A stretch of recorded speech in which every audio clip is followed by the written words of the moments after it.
एक समय की बात है। एक गांव में एक बूढ़ा आदमी रहता था जिसका नाम रामू था।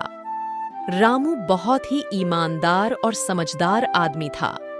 वह गांव के लोगों की मदद करता और सभी की सेवा करता था। उसका सादा और निष्कपट व्यवहार हर किसी को प्रभावित करता था।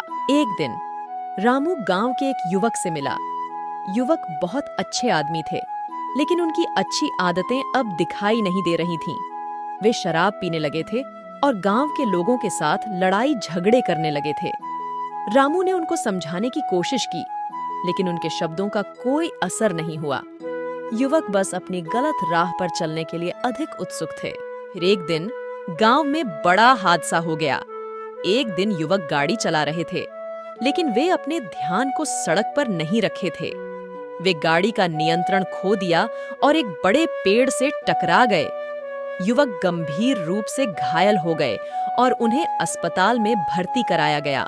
रामू ने इस हादसे को देखा और बहुत दुखी हो गए। उन्होंने समझा कि उनकी उम्र अब ज्यादा हो गई है और वह अपनी बेहतर भविष्य के लिए कुछ अच्छा करना चाहिए। उन्होंने तय किया कि वह गांव के युवाओं को नशे से दूर रखने के लिए एक साथ आएंगे। रामू ने गांव में एक नशे से मुक्त संगठन की स्थापना की।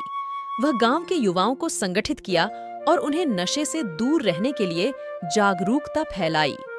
समय के साथ रामू की इस कड़ी मेहनत और उनके साथियों की सहायता से गांव में नशे की समस्या कम होने लगी। अब युवा लोग नशे के प्रति अपनी जिम्मेदारी को समझ गए और अपने जीवन को सकारात्मक दिशा में ले रहे थे। धीरे धीरे गांव में नशे की समस्या समाप्त हो गई। रामू और उनके साथी युवा लोग गांव के हीरो बन गए।